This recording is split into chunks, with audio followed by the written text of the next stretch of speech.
Hello, everyone. Thank you so much for joining us today for our next Tiger Talk. So my name is Lindsay Bray, and I'm the Senior Coordinator of Parent and Family Services at the University of Memphis. And today we have Daniel Napier with us from Housing and Residence Life to talk with you about what on-campus housing options we have available for students and details about move-in and just the living on campus experience in general. So Daniel, thank you so much for joining us. Absolutely, Lindsay. Happy to be here. Always enjoy getting to do these Tiger Talks and know sometimes information can change as we're working through a lot of stuff. So I want to make sure we can have touch points with parents and families right before each new semester so everybody's ready and up to date with the most recent information. Well, we really appreciate it and you taking the time to talk with us and our parents and kind of relay some of that information. And I appreciate that caveat that as the summer goes on, a few things might change, but we will always push that information out as fast as possible as well to our parents and our students along the way. So to get us started, Daniel, can you tell us a little bit about the housing options that are available on campus?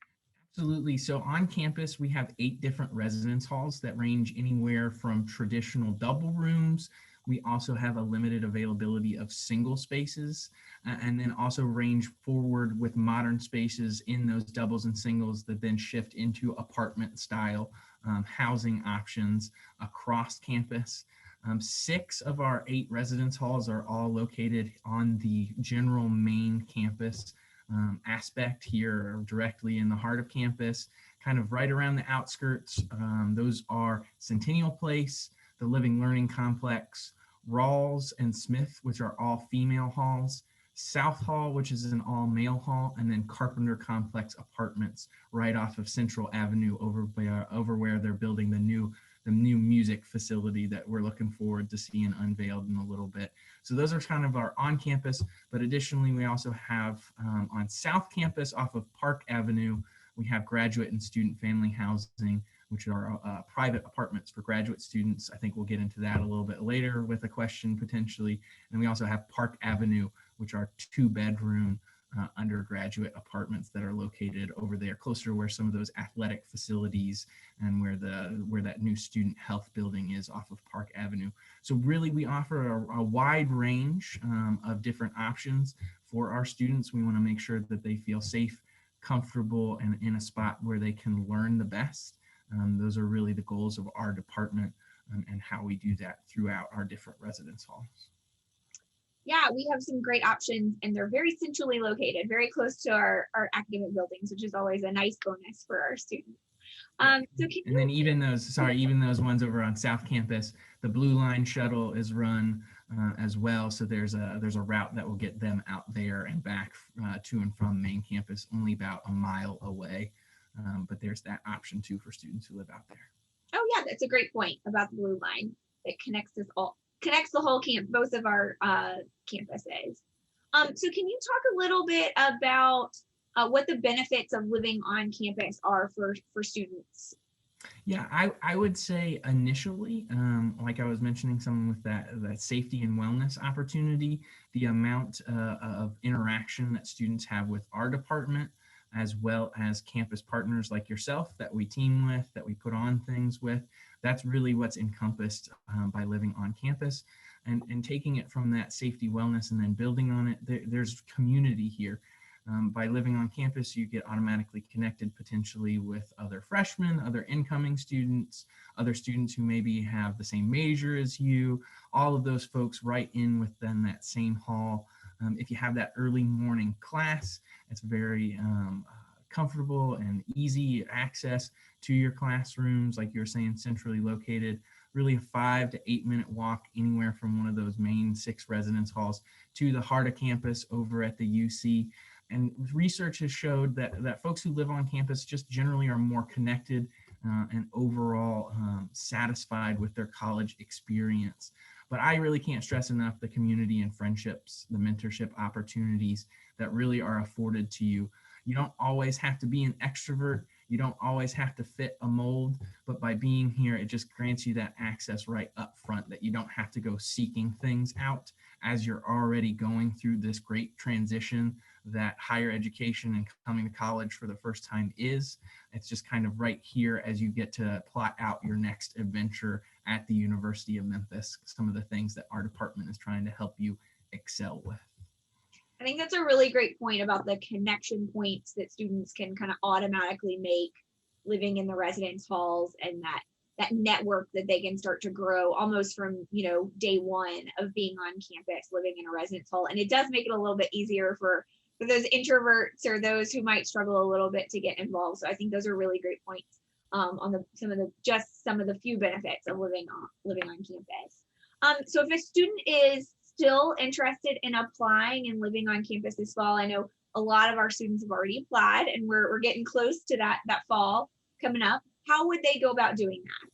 So the best way to access our application, you can go to memphis.edu/reslife to access our information. I'm sure somebody can drop that link in here into the questions. That's a great first point of contact. You get to go see our halls, take virtual tours, interact with some of our Instagram, potentially live tours that we've done. So that's a great initial point of contact. But then specifically to get to the application, you're going to want to go to your My Memphis portal, which you can get a link through as well on our website.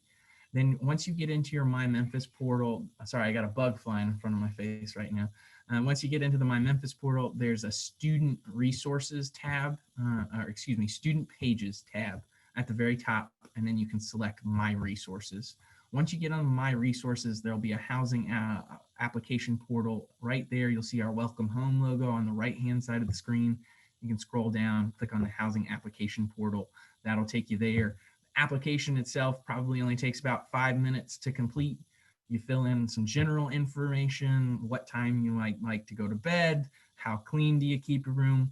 We don't offer roommate matching through the portal, but we do try and take those roommate questions, help you pick out potentially, if you don't know someone that you want to live with already, try and match that information up as best we can. You can also request a roommate. So Lindsay, if you knew Rachel and Lindsay wanted to live with each other, you could put in your UID numbers and request that student to live with. We try and accommodate those as much as possible. So that's another thing that you get in the housing application. You go through there, it's a $45 application fee. You sign the housing contract, agree to our terms of living on campus, and that's really that process in a nutshell. Not too hard to complete, and we try and make it as seamless and easy as possible. If anyone were to ever have any issues with the application or something's not looking right, they can always email us, housing@memphis.edu. I'm on that shared inbox that our team looks at, and we're always trying to get back responses to folks within 24 to 48 hours, trying to get the folks the answers that they need. That's great. And so in terms of the residence halls, is there a way for students and parents to check them out, look at what the different options are as they're deciding and filling out that application? Absolutely. So we have photos of all of our residence halls on our website. We also have virtual tours. On Instagram, we have done Instagram live tours, so you can kind of go back and watch those on our Instagram page. As we're working back to face-to-face operations on campus this fall, we're also offering housing tours on Wednesdays. There's a link to a sign up on our website. I'll make sure you guys have that information. So Wednesdays from 1 to 3 p.m., we're having guided tours by myself. Those include Rawls, the Living Learning Complex, and then Centennial Place. We can get you into those this summer. Also, we're offering open houses at the very end of new student orientation.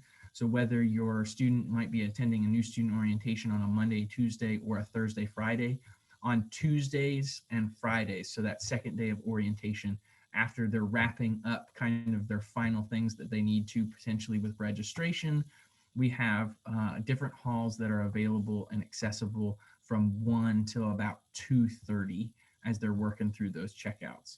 So a lot of great different options online, in person on Wednesdays, or potentially tacking on seeing a space at the end of your new student orientation.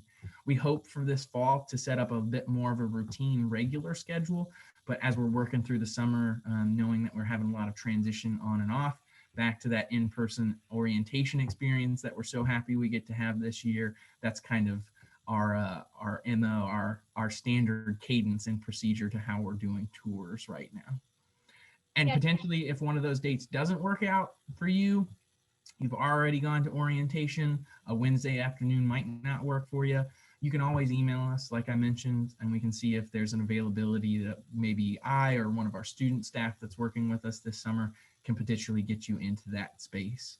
But those are just kind of the signups that we have available right now. That's great. And we'll make sure and include all those links below in that information as well, so that everyone has that. And always appreciate that y'all are willing to work with folks as we kind of manage this summer and figure out those options. So just for clarification, do we have an on-campus housing requirement for our students at any point? We do not, but I know we've already talked about benefits. So students are not required to live with us. First-year students have that decision to make for themselves. But really, when you look back at those benefits and just kind of as you're growing and maturing, as you're getting out of the house potentially for the first time, we feel like we're a great place to start your journey and adventure at the University of Memphis. And some of the different things that we have. Something I didn't mention earlier when I was talking about benefits is we do have one of the safest and most secure campuses for large institutions in the state. And some of that is built on the great staff that we have and some of the great security features that we have in our buildings. All of our buildings are card access. So when students get to campus, they'll have their student ID. Potentially they already have it made at orientation. Then they'll get direct access to their building, to their wing, to their room on that ID card. So kind of an important feature, but something else that builds on one of those great benefits is really by living with us, you do have a lot of safety and security features built in to the experience that you don't even have to worry or think about. Yeah, I heard students talk a lot about those swipes getting in and out. Yeah, we have a 24/7 front desk. So I know a lot of folks who are experiencing the need to have that card on them all times at orientation have had to use the front desk to potentially help with a few lockouts or some of those things that come along. So we have staff here 24/7 that are ready to assist anything like that to happen. I know our parents really appreciate that extra safety and security that y'all provide when students are living on campus. So for a student making that decision, is there a deadline to apply for housing for this fall? There's not a deadline to apply for the fall semester, so you can do it today. You potentially have done it all the way since we opened it on February 18th earlier this year. There isn't a deadline, but our availability, so potentially that hall that you really prefer, that you've really looked at a lot, that you really want, there might not be available anymore based on kind of as we've worked through assignments. So at that point, we would try and still work with your preferences as much as possible, but that top preference might not be available anymore, but there is not a deadline to apply by. The earlier, the better, though. Yeah. And so once they've applied and they list those options that they're okay with on their application, how are those housing assignments made? I know you kind of mentioned a little bit about that roommate selection process, but can you talk a little bit more about that? So earlier in the year, we instituted something that we call self-selection or room selection. So students were actually able to log in, see what was available, and select their space that they wanted to live in. Now, sometimes potentially we receive direct athletics assignments information or other living learning communities. We'll talk about those in a little bit later, but sometimes you may have gone in and done self-selection and then you're in a community that is in a specific hall. So you might get an updated assignment based on our staff, but really our staff looks at your application, looks at the information we get from those communities, looks at what's available, looks at your preferences, your roommate requests, and then we try and do our best to get you into a spot that matches all of that criteria and make sure that as we're going along, you're with the person you want to live with in one of the halls you selected. But if there's ever an issue, you can always email us. We can look into your account. but assignments are really based off of first priority is the date in which you applied. And then secondarily, we look at the roommate requests, some of those information, what communities or groups you might be a part of. And then we work to, our assignment staff work readily to review all that and then get you into an assignment. Once an assignment's been made, we send out an assignment letter that shows you how to look into roommate information, what your room is, and that's kind of what signifies that space that you'll be in.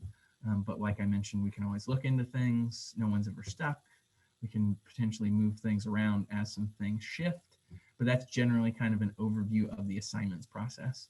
Now that we're post kind of the middle of June, we've turned off room selection, and any applications we've received at this time are more manually administratively reviewed.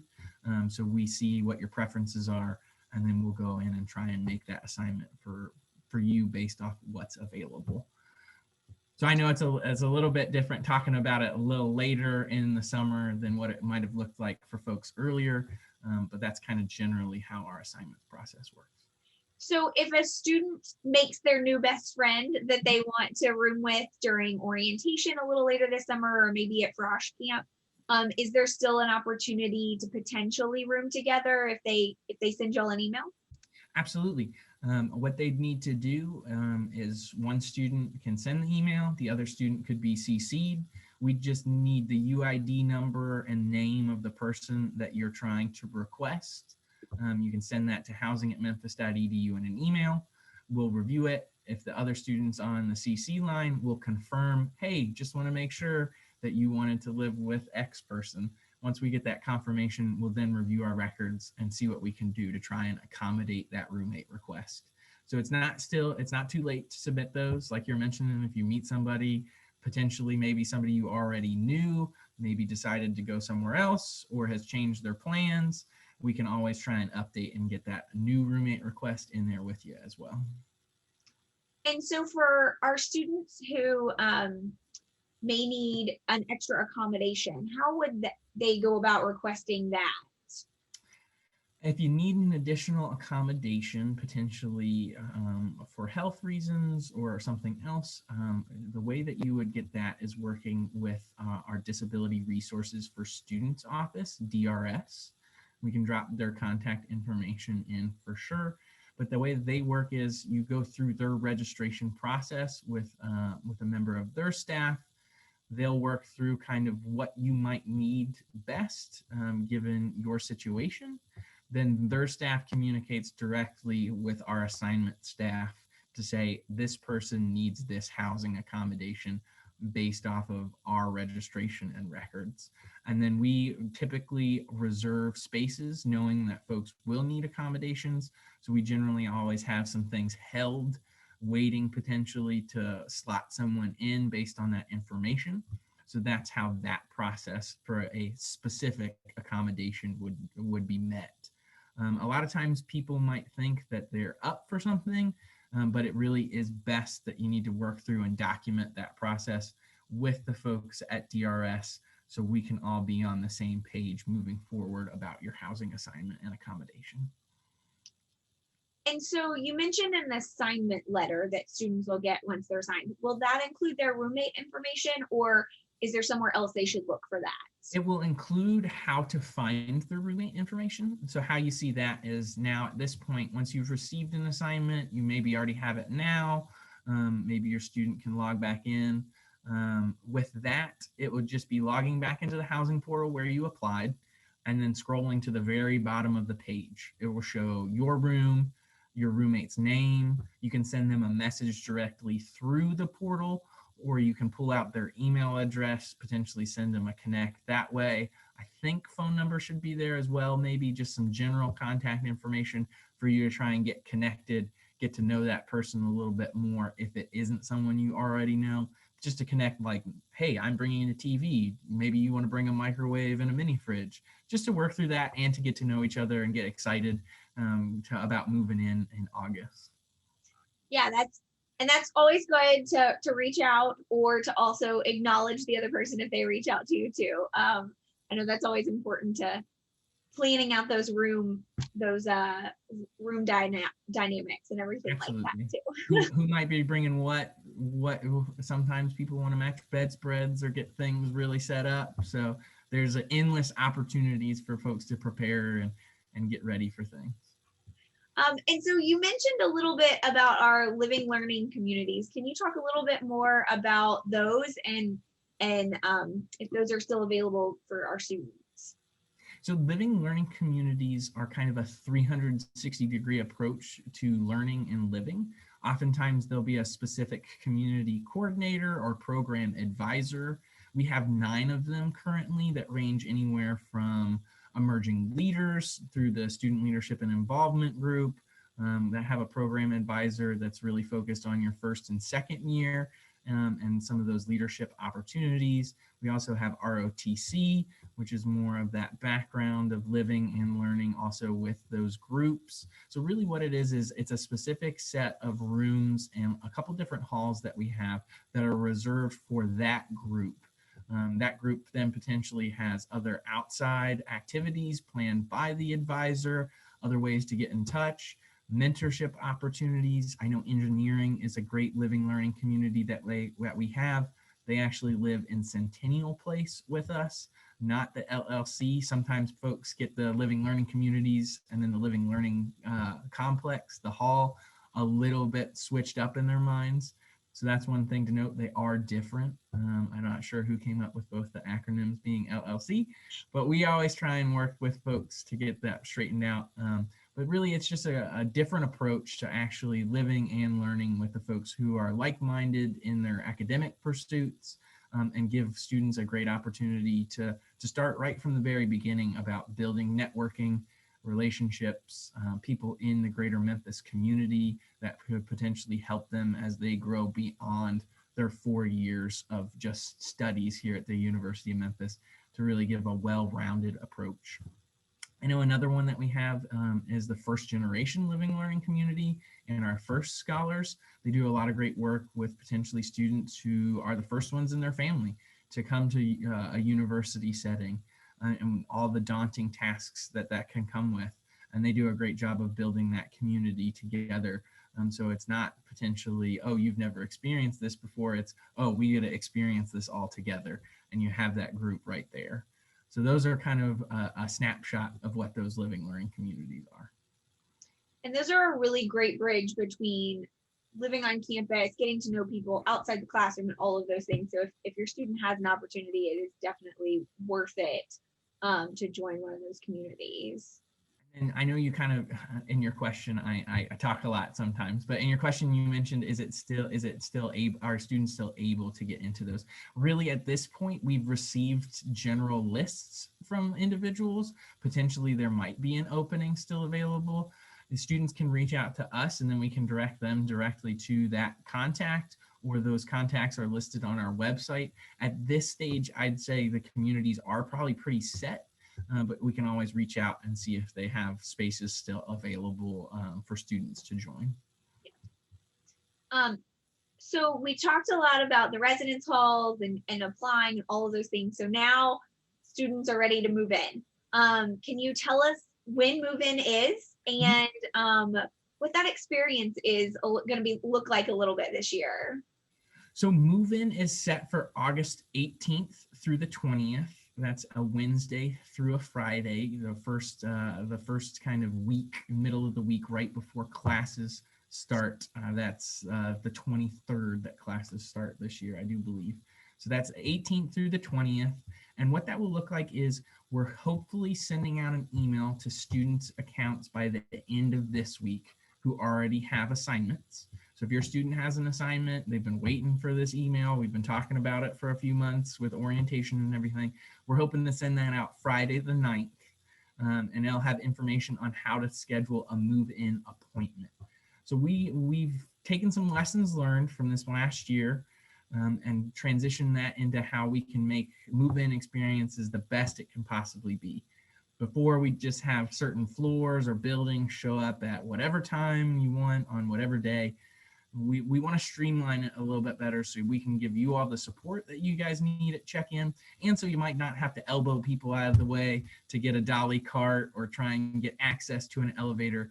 So the 18th through the 20th, from 9 a.m. to 7 p.m. at night, we're going to have appointments available. Those will be 2-hour appointment windows, so 9 to 11, 11 to 1, 1 to 3. That might work best with your all's schedule, coming from work or needing time to take off, those sort of things. So that's how move-in will look like and operate. Like I mentioned, they'll get an email on how to set those appointments here in the next few days. And if they have any questions, always reach out. If potentially they need to move in earlier, we do allow early check-ins for folks who have university activities. So potentially if you're a member of band, we've already started receiving a lot of requests. Band camp starts on the 10th. We're going to work with bands to get those students where they need to be a little bit early. If you're just trying to move in a little earlier, not necessarily able to grant that request, but if there is a university activity or action that you need to be participating in, we're definitely going to review that and try and get you in. You know, a lot of athletic teams, other groups potentially have training that needs to happen in that week lead up to the move-in week, and then 2 classes starting. So it's just, if you think you're in a group that needs to move in before that 18th to 20th timeframe, reach out to your program coordinators, the directors of that group, make sure they're in communication with us, and we'll get folks in where they need to early. In terms of late check-ins, if you're not able to come 18th through the 20th, and you need to spread it out into potentially that weekend of the 21st, 22nd, all you'll need to do is email us, housing@memphis.edu, stating that you need a delayed check-in. We have a list that we'll keep running just so we know that you and your student are planning on coming at a specific date and time that's outside of those. We'd love for as many folks who can to get in during the 18th, 20th, but we know that's not possible for everyone. So if you need that request, you can always reach out to us and email us.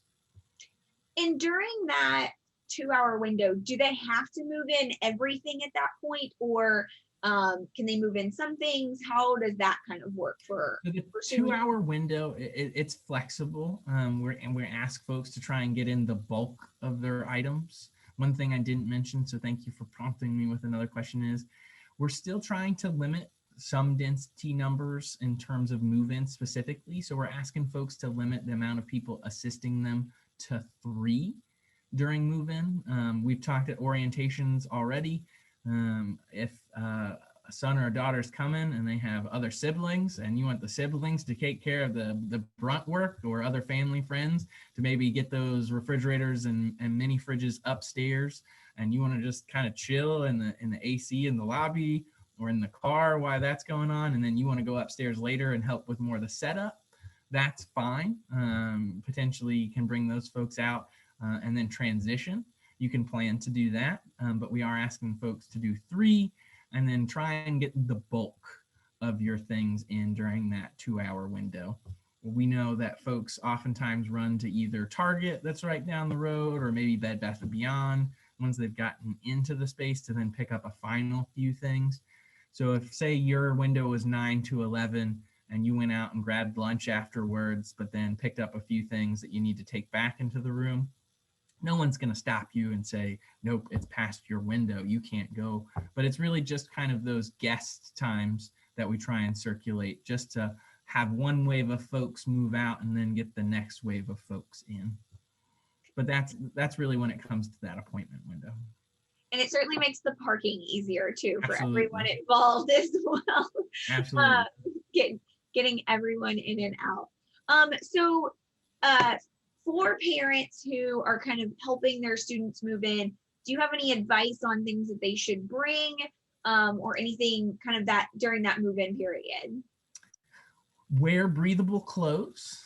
Memphis heat can catch up with you in August. I'm not trying to get anybody scared, but maybe do a little rain dance to ward off any rain that day. But breathable clothes, comfortable shoes. You'll be walking quite a bit.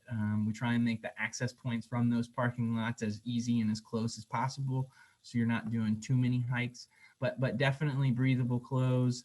We generally have water available for you folks as you're doing the move-ins. We'll have our staff on hand that are there to kind of point you and direct you in the right direction, but definitely check in on that weather so you kind of know and can prepare. If you have maybe a cart that you use for groceries or things like that at home, we do have dollies that you can rent out at the front desks of our halls to help with move-in. But if you do have that additional cart that doesn't take up too much space, maybe throw that in with your stuff just to kind of make it a little bit easier transitioning some things in. But like you were mentioning, maybe focus heavy loads earlier, and then you can move some clothes in afterwards. Just try and get some things set up. I would generally also say it's best for you all to get things in the room and then maybe start setting up. Potentially a student and a parent might stay in the room setting some things up while the other folks are going to grab and move things. Those are some great tips just that we're thinking of. We've seen everybody from a couple different cars to people who have U-Hauls. Like I mentioned, we'll be there assisting, directing folks where they kind of need to be and helping with the process along the way. But I definitely say the Memphis Heat can get some people, so we have water and those clothes. Definitely check your emails just to confirm all your appointments and everything ahead of time. If there's any last minute information that we need to send, we'll be doing that. That's a great thing that a student can do. I would say definitely impressing upon students to check those emails just for updates and as we move along with the process. And really, it's tough. I was the kid who, until I was about 20 and going out on myself, my appointments were still being set at the dentist and things like that. So it's helpful, but then just the general reminders, you want to have your student ID card on hand. If you have it, or just another general ID card so we can identify, yes, this is who's moving in at check-in. That's a great thing. You also want to make sure you have your immunizations. So the meningococcal immunization on file that's required by the state. You can work with the Student Health Center for that information and making sure those are uploaded, and then making sure your financial standing and registration are all good to go when you're checking in. Just to have those I's dotted and T's crossed. That will make check-in as smooth as it can possibly be. Those are all really, really great points, particularly the heat. It will be hot. It is Memphis. It doesn't matter what time of day it will be. It is hot. I think the other thing I always hear from parents too is tote, like those plastic totes as well. To pack everything in, because they make it an easy process to get in and out, because you want the least amount of trips as possible is really what you're looking for overall. And if you've just got everything in like little plastic bags and stuff like that, that really does double the trips. Absolutely. And anytime you can kind of consolidate things to then unpack it, it makes it a little bit simpler. Yeah, packing that suitcase up is also always a good one too. If you're gonna bring a suitcase, might as well pack it up with stuff. Yep. Well, perfect. So once students are all moved in and everything like that, can you talk a little bit about our weeks of welcome and what will be involved with that for our residents, like students who've moved in? Absolutely. So Weeks of Welcome, great program put on by our partner over at Student Leadership and Involvement.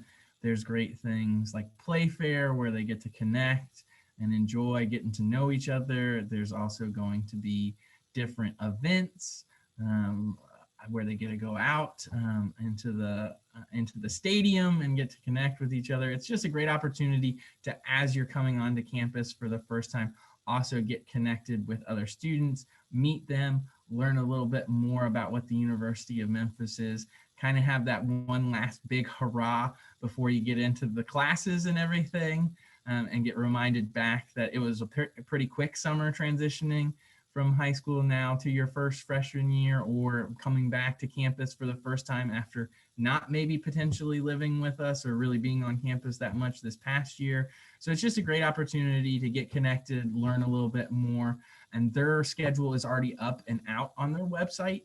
So you can definitely already start seeing when those events will happen, at what time. They are in addition or I should say in conjunction with move-in. So I think some of the first events start happening on that 19th timeframe and run through up and through that first kind of week of classes. So definitely as a college student, I would always recommend to go to as many opportunities as you can to get connected. There's a pancake breakfast that I know that one group puts on. There's a lot of great things that you just want to get connected in. And I think one of the things that I always learned when I was a first year freshman getting into campus a little bit earlier maybe than some other folks is if it's free, it's for me. There's always great opportunities to do spirit swaps, grab new t-shirts, potentially get engaged. We always have different opportunities. I think there's going to be some festivals, some different place maybe to get some elephant ears, things like that, and enjoy moving in and getting acclimated. It's also a great time if you're that student, I was this way too, to maybe walk your route before the first day of classes, figure out where that classroom is. It's not everybody's style, but Weeks of Welcome kind of offer you and afford you that opportunity. We just don't want you to come here to go straight back home. We want you to come here to get involved and get engaged and really get excited about being with other students before we get into the real that is classes and starting to plan out your schedule and your time, maybe potentially for your first time. But I don't give students sometimes as much credit as they deserve. They are leaps and bounds ahead of where I was, I think, at this time with understanding jobs and how you plan schedules around all of that. We have a great student body, so we're excited to get them on campus and make this really feel like their home. Yeah, we're super excited to have them back on campus and celebrating this new time for their lives too. Yeah. Oh no, Weeks of Welcome is so much fun. I love the "if it's free, it's for me" slogan too. I think that's fabulous. I wish I'd taken more advantage of that when I was in college a little bit too. So once a student's here and say like maybe they knew they forgot something or they decided like Amazon has that perfect thing for their room. How does a student get packages or even just regular mail? I know that's sometimes a foreign concept for some of our younger students, but how do they get that on campus living in the residence halls? So right now we're working on a few updates with our partnership over at Mail Services. On behalf of them, student accounts this fall are actually going to get added $15 to their overall housing charges. So all students will have a mailbox over in the university center that they have access to. Students that are living on those 6 residence halls that I mentioned that are main campus. So if you live in Centennial Place, Rawls Smith, the LLC, South Hall, or Carpenter Complex, you're going to have access to a mailbox over in the university center, very similar to a PO box. It'll have where you can get mail sent directly to you, or get your Amazon shipped over there. Miss Nikki, Miss Pat, I know are quality members of the university who get to know students, get to connect them, faces and names. You might even see them walking around the university center at one point and they'd be like, hey, I've got a package for you. You need to come see me. So that's generally how mail works. Our halls are not equipped to receive mail directly to them. So that's what I need for the PO box and kind of that separate address to where you can get all those lovely yellow Amazon packages, maybe some other things sent throughout the year if you need a cram for finals package, maybe for something like that. That's how mail works. We have folks who ask about Instacart or other delivery services sometimes. You just need to make sure whether it's DoorDash or Instacart, if that's what you are looking to get done, that you know what time you're getting those dropped off to your specific building. So you're there to meet and receive the driver who's dropping that stuff off. We have staff that still get lunch delivered as well here at different times. So we can accept those type of things to the building. You just kind of need to be aware and present for the drop off. We won't accept it and hold it at the front desk for you. So that's how that generally works with those services. Good to know for those parents that want to surprise their student, they might need to give them just a little bit of warning on that. A little bit of forewarning if you're sending edible arrangements or something like that. Yeah. And so a few logistic questions that we've gotten from parents, particularly this summer. So what is the bathroom situation and how often are they cleaned? So each residence hall is set up a little bit differently. Centennial Place and the Living Learning Complex are co-ed dorms, meaning that both male and females live in them, separated by different wings or suites. Typically, a suite in one of those buildings is about 7 to 12 rooms. Your student would only have access to their suite and then specifically to their room in the suite. And how the bathrooms work in the suite style is there's about 5 to 7 of them in the middle of the hall, and the rooms are then filled in around that middle of the hall. Those are somewhat semi-private. By semi-private, we mean you go into the bathroom there, you lock the door behind you, you're the only one using it, you have a toilet, shower, sink, that's your space. So that's how the bathrooms work in Centennial Place double rooms and LLC double rooms. Rawls and Smith are all female halls. They're a community style hall. There's 2 bathrooms that are shared amongst 20 to 30 students on each floor. In the bathroom, there's 3 shower stalls. On the other side, there's 3 bathroom stalls. So that's how that's that worked with in those spaces. And then over in South Hall are all male hall. The bathrooms there are actually a little older style. Not that they're old, but they're actually between the 2 bedrooms. So you kind of share that bathroom with the next room with you.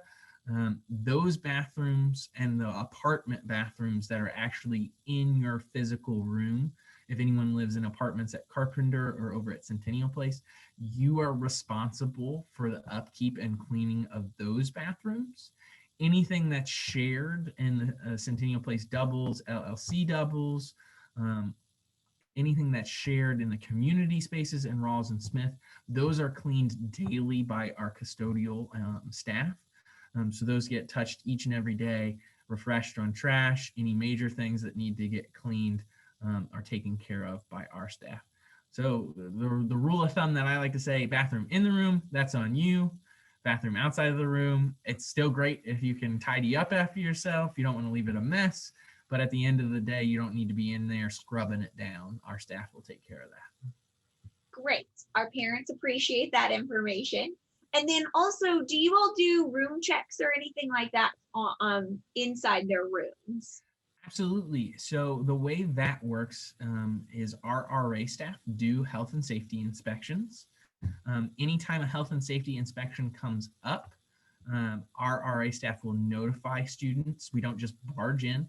They typically have a 24-hour heads up, hey, health and safeties are coming around. We aren't looking for anything to go awry. We're not looking for people who are potentially like breaking rules or doing anything like that. We just want to make sure that once we're getting into that room, that there's no physical damage that needs to be corrected by our staff. Everything that's in there is working properly. We have great maintenance staff on our staff, a part of our staff internally. So they want to make sure that they get in there and can take care of small issues before they become large issues. So that's really what health and safeties are about. Students have notifications. That gives them some time to maybe spruce up, clean up some things, get rid of some trash. And that's how that works. We suspended health and safeties this past year just due to the pandemic, but we're getting ready to reiterate and involve our RA staff by going around and checking those spaces so we can see, hey, is there maybe a safety hazard? Maybe somebody's got too many extension cords plugged together. We don't want that to be an issue. And are there any issues with your air? More so, it's just kind of a general check-in for us. So we're face-to-face connecting with our students, making sure they're comfortable and their rooms are still operating the way they should.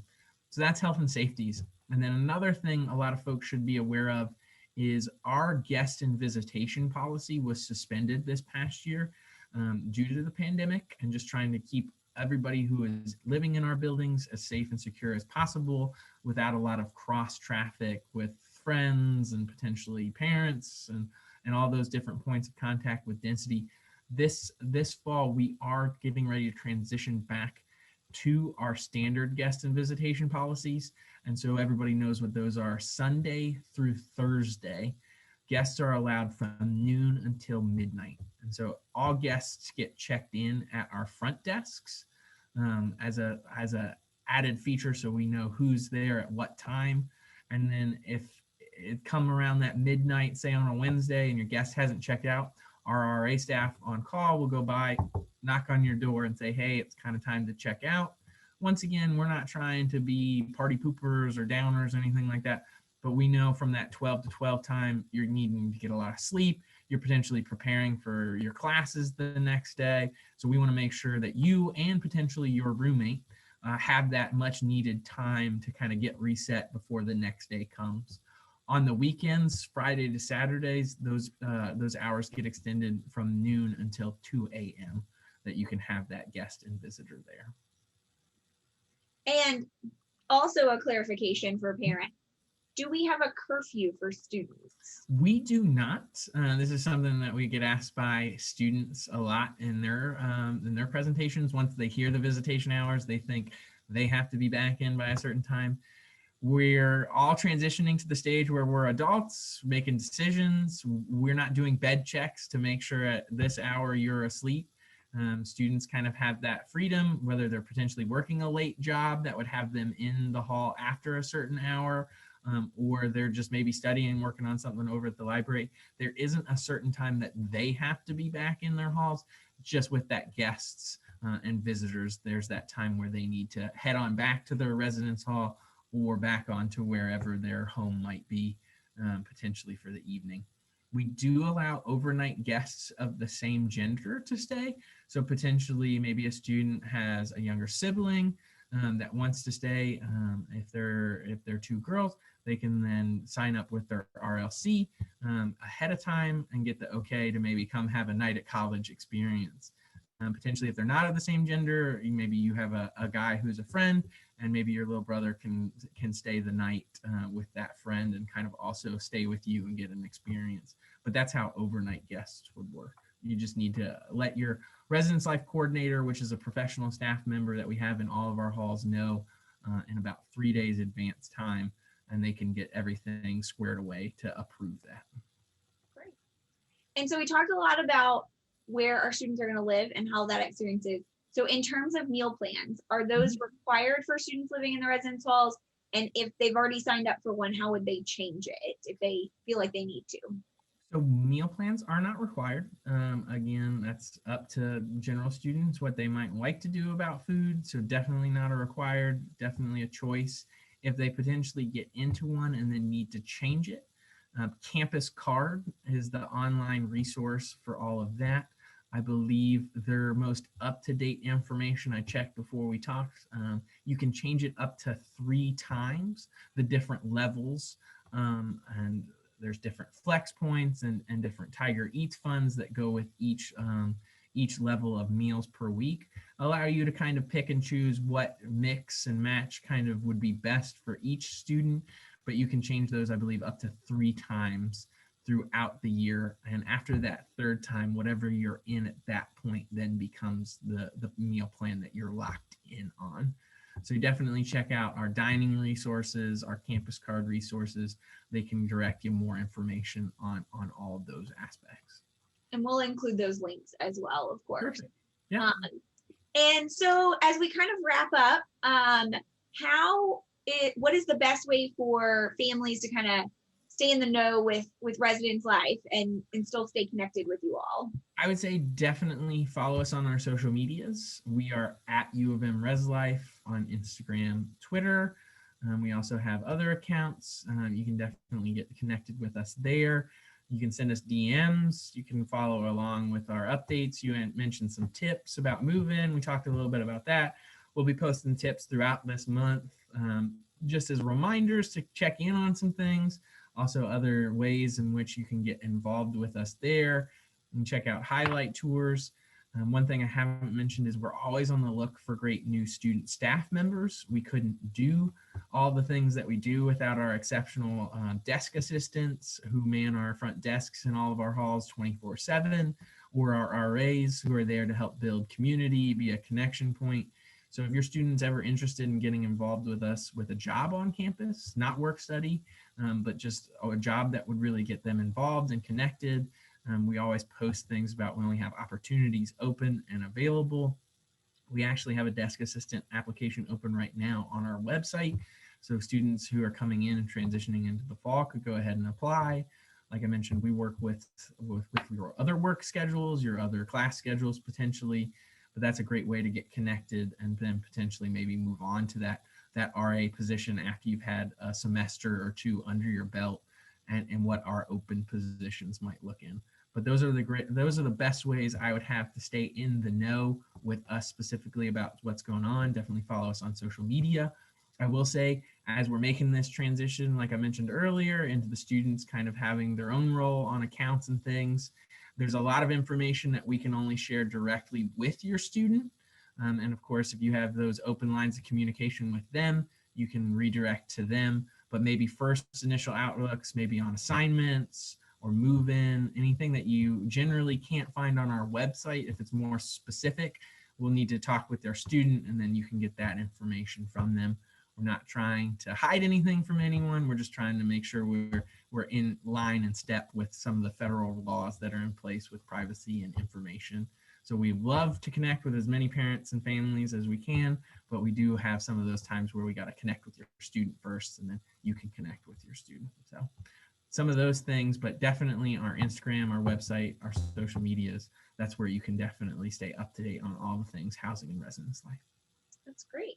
And if they need to stop by or just want to wave hello to you all, where is your office located? So our office is actually located in Centennial Place. So one of our residence halls here right off of Central Avenue is where we're located. We're located in Suite 175. We love for students or families, anybody who has an issue, anybody who needs a question, you can feel free to stop by anytime. We're here Monday through Friday, 8 to 4:30. In my year in this role, Lindsay, if folks go back and watch the one from last year, we definitely haven't had as much face-to-face interaction. So please stop by with any questions that you have. We love that interaction, face-to-face, connecting with students. We've all sorely missed it. All of our halls have remained open throughout the last year and a half for students who need that on-campus experience.